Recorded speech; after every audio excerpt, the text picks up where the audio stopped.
Evening, all good. All good. Yeah, it's Thursday night. Almost there, mate. Almost there. This what followed, I just prompted to record it by an argument actually, in the nicest possible way, with a lowercase a argument. It didn't become heated or anything. I don't think it did.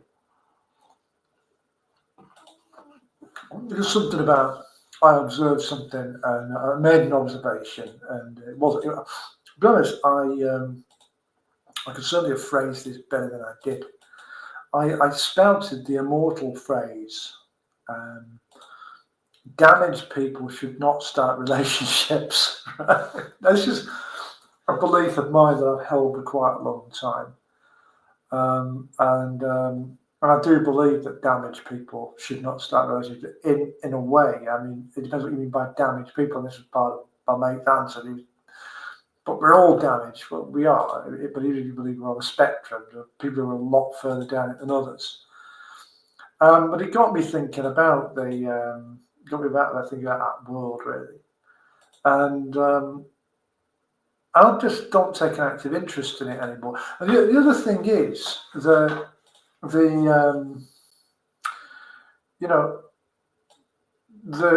situation for young people now must be an absolute nightmare.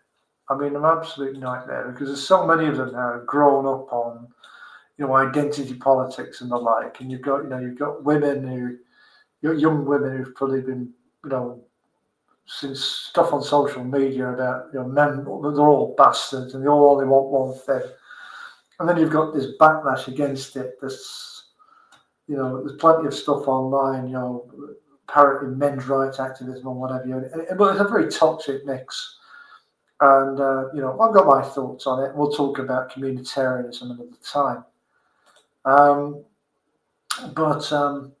Just let me look at my notes on here about the thing about that. I mean, I'm not going to sit here and say, I'm on my own forever. I don't know what the future holds or who's going to come along in the future. But I can't see it happening for whatever reason. I'm not particularly bothered. There's a lot to be said for, don't ever be scared of being on your own, and don't ever be scared of losing anybody. Don't give anybody that power over you. Once you're not terrified of being on your own, and once you're not terrified of anybody leaving you, somebody threatens to leave you, you go, I'm sorry to hear that, but up you go. You want to leave, leave.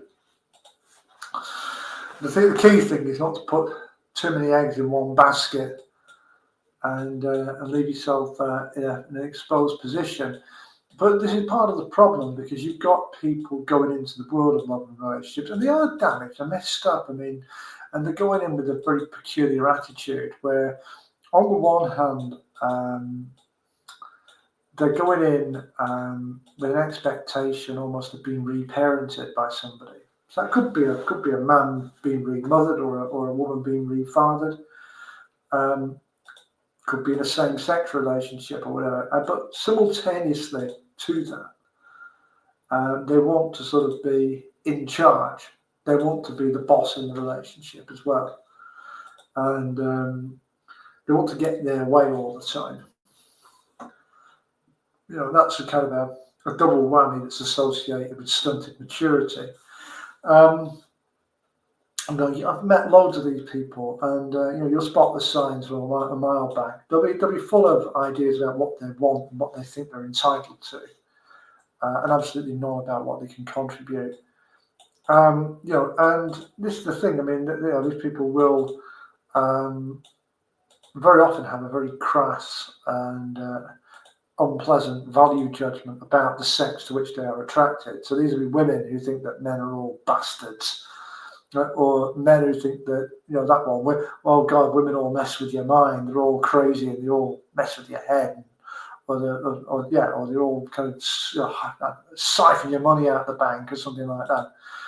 They make these crass value judgments, but simultaneously to that, they can't be alone. They cannot be alone. They make horrible sweeping generalizations that make you think, well, God, why don't you steer clear then? Well, they can't steer clear. For whatever reason. I think that reason generally is that they are looking for a relationship to complete themselves, to fix them. and that is the thing. They're looking for somebody else, not only to make them happy, but I think someone else to dedicate themselves to their happiness. Yeah, they're looking for a kind of self-sacrificing person. Perhaps to make up for a deficit in earlier life. I don't know. I'm not a shrimp. But one of the ways in which this will come about, and we've met plenty of people like this, and they tick that particular box, is that they will be very, very sensitive about their own feelings, hypersensitive about their own feelings, precious about their own feelings, and yet they will demonstrate a complete lack of sensitivity towards the feelings of anybody else, and totally disregard the feelings of others. And if you see that juxtaposition in action, that's a red flag for something. Just open your eyes a little bit, and obviously go with your own feeling on that. But it's worth noticing. I mean, one of the things I've noticed about this as well is that these people also tend to take up rather strange politics. They tend to take up rather strange philosophies. I mean, the easy low-hanging fruit on this one, I was looking at my notes here, was I don't think we need to even go into this, that we don't go into any great depth. The link between these very strident feminists, the ones who hate men, and toxic wokery. And wokery is not nice at all. Wokery is presented as a nice thing. It absolutely is not. It's a kind of passive-aggressive nightmare for the people living through it. And similarly with the the incel crowd, the people who think that the people who think that I'm a man and I'm entitled to a girlfriend. Well, look, you either respect the free will of or the agency of other human beings, or you don't. And if you respect the free will of one person to not want to be with you, then you respect the will of 3 billion people to make the same choice. But that's the thing with these kind of ideologies. But they attract a particular kind of person who is. They are looking for, in this sense, a kind of politics that will provide comforting narratives about life and will help to fix what they have decided are injustices in their life. Because that's one of the sad things. This is one of the tests of maturity, is that ability to handle difficult narratives in which you are less than perfect, and maybe a narrative in which the reason that you failed at something is because you weren't good enough, and or you didn't work hard enough at it, or or it just wasn't your day, or whatever. But, I think sometimes if you can't accept that, that's the reason. Then you start to go looking for kind of grand injustices, and right. Oh God, there was a systemic injustice against me, right? Whether that was, whether that was some sort of prejudice, or some sort of dice that was loaded in favour of something else, or whatever. And it just demonstrates a lack of like a sort of stunted development, really. And I've just had one little piece about this, and one little bit about this about just because the other thing that came up in the conversation with my mate was the story of life coaches. God, now life coaches are a dreadful, dreadful thing, and should not be confused, I don't think, with proper counselling, proper therapy, etc. Licensed, regulated, proper treatment for mental health conditions, which is a completely different thing, and is often needed by people who are going through real challenges, whether that is, a life-altering event, a tragic event, a particular struggle where they haven't got the resources to cope with them, maybe CBT because they've maybe missed out on certain coping skills in childhood. Maybe they never got the time to develop those things, and CBT is a way of playing catch up with that. These things have their place; they're valid.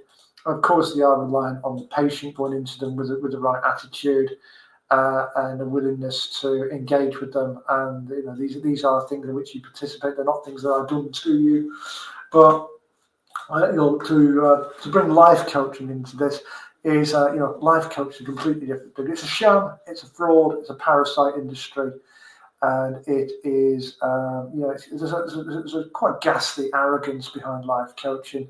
I mean, who in the world thinks they can run somebody else's life better than they can? I mean, if you start to run someone else's life instead of them, then they might as well be dead. You've basically decided to live vicariously through someone else, and these people who are often, almost always actually, unlicensed. They're very often, the kind of, professors of the bar stool, really, and they're sat there wagging the finger at people and telling them how to live their life and where they're going wrong, and it's a pretty shady business, but it's bringing, it's costing people, in the billions of pounds now. It's a $1 billion industry, and it's something which I think it needs to be confronted and spoken out about, because it is. It's one of those instances where somebody will latch onto a real problem. I mean, there are real problems, because the world of relationships and dating, etc., is a minefield out there. And I wouldn't want to be a young person now, and there are all sorts of things that can go wrong. And if you get caught up with one of these people with this twisted attitude of, it's someone else's job to make me happy, then a lot can go wrong with you. You can get damaged by it. You can get quite badly hurt by it. And if you feel that you need genuine professional help to deal with that kind of thing, the fallout from that kind of situation, that's entirely up to you. It's for you to make that decision. But these unqualified life coaches who really want to kind of get you on this hamster wheel of death and keep you in a perpetual spiral of sort of self-reflection and not quite being there yet. And it's all about keeping repeat customers going and that kind of thing. That's it, in the world of a life coach. If you've been seeing a life coach for a significant length of time, it clearly isn't working, and it doesn't work. It doesn't work, because at the end of the day, any good that a life coach could do, at the end of the day, it would only occur because you as an individual had picked up you got off your ass and you decided to make some changes for yourself. You don't need a life coach. If you've got that kind of motivation, then you will sort this problem out for yourself. And if you've not, you won't. And there's nothing that a life coach can do about it. They can't. By definition, they can't have that kind of impact. So it's a horrible industry. I just realized here at the end that life coaches and these dreadful relationships, in many ways, are two sides of the same coin. They're both parasitic. They're both based on sort of false premises, and they're both big. They're both big cons, really. And I get that. And I get there are kind of con artists, sweetheart swindler type relationships out there. There's plenty of them you can fall into. But please do not be going to one of these snake oil salesmen, thinking that whatever's happened to you, that they're going to fix it for you. Because at the end of the day, it's up to you to fix this for yourself or not.